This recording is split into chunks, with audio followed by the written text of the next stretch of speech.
का असर पूरे देश पे होता है। पूरे देश के अंदर क्या हो रहा है उसके ऊपर इसका बहुत बड़ा प्रभाव है।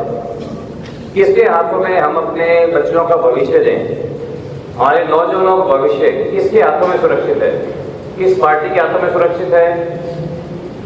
किस व्यक्ति जिसको आप वोट देते हैं किस सांसद के हाथों में सुरक्षित है? मेरा आपसे नाता 30 साल पुराना है। मेरे पिताजी स्वर्गीय ओम प्रकाश जिंदल सिंह का जोड़ा हुआ। 10 साल मुझे भी आप लोगों की सेवा का मुझे मौका मिला। आप उन 10 सालों के अंदर आप अपने बेटे को, अपने सांसद को, अपने भाई को किसी के भी मुकाबले में आप आकलन कर सकते हैं। अगर आपको लगे कि जिस तरह से मैंने 10 साल काम किया, गांव-गांव काम किया, गांव-गांव शौचालय बनाए, कहीं मेडिकल कैंप, कहीं आंखों के ऑपरेशन, युवाओं के लिए खेलने का सामान, जिम का सामान, मैं आज चाहता था कि मेरे युवा साथी नशे से दूर रहे।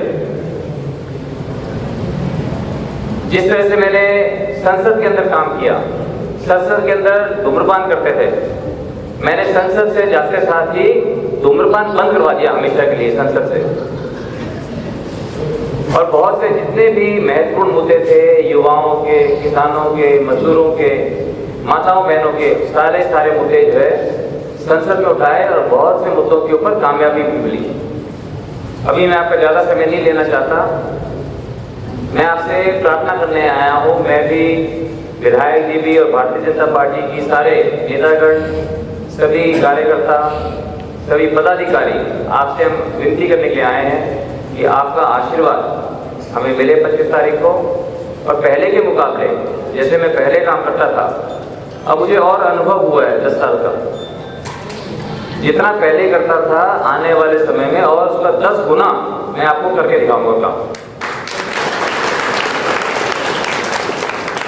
मैंने अपने युवा साथियों के लिए, युवा साथी जो रोजगार चाहते हैं, मैं उनको जो है कौशल विद्या केंद्र यानी कि वोकेशनल ट्रेनिंग सेंटर, जो अमेरिका में कॉन्सेप्ट है कम्युनिटी कॉलेजेस का, तो हिंदुस्तान का नहीं, मैं दुनिया के सबसे अच्छे 2 सेंटर बनाऊंगा, एक कैथल में, एक कुरुक्षेत्र में,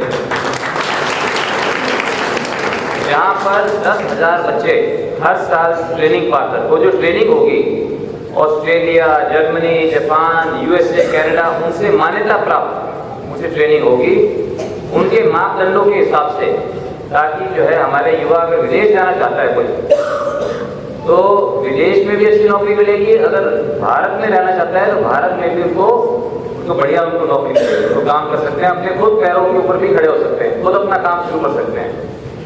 आप ये सोच के देखो, अगर गांव में कोई अच्छा राजमिस्त्री है तो खाली बैठता है, कभी कोई बिजली मिस्त्री अच्छा खाली बैठता है, कोई प्लम्बर हो, किसी को भी अगर वो काम जानता है तो उसके लिए काम की कोई कमी नहीं।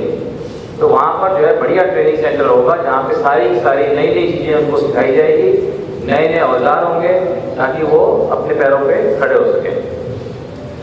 आप लोगों ने बहुत मान सम्मान किया, इतना जो बड़े बुजुर्ग माला पहना के अपना आशीर्वाद देते हैं, मन में एक ही बात आती है कि हे वाहिगुरु, हे ईश्वर, इतनी हम सबको शक्ति देना, इतनी बुद्धि देना कि जो आप लोगों की आशाएं हैं, हम आप लोगों की आशाओं के ऊपर खरे उतरें और आपका सर हमेशा फक्र से ऊंचा रखें।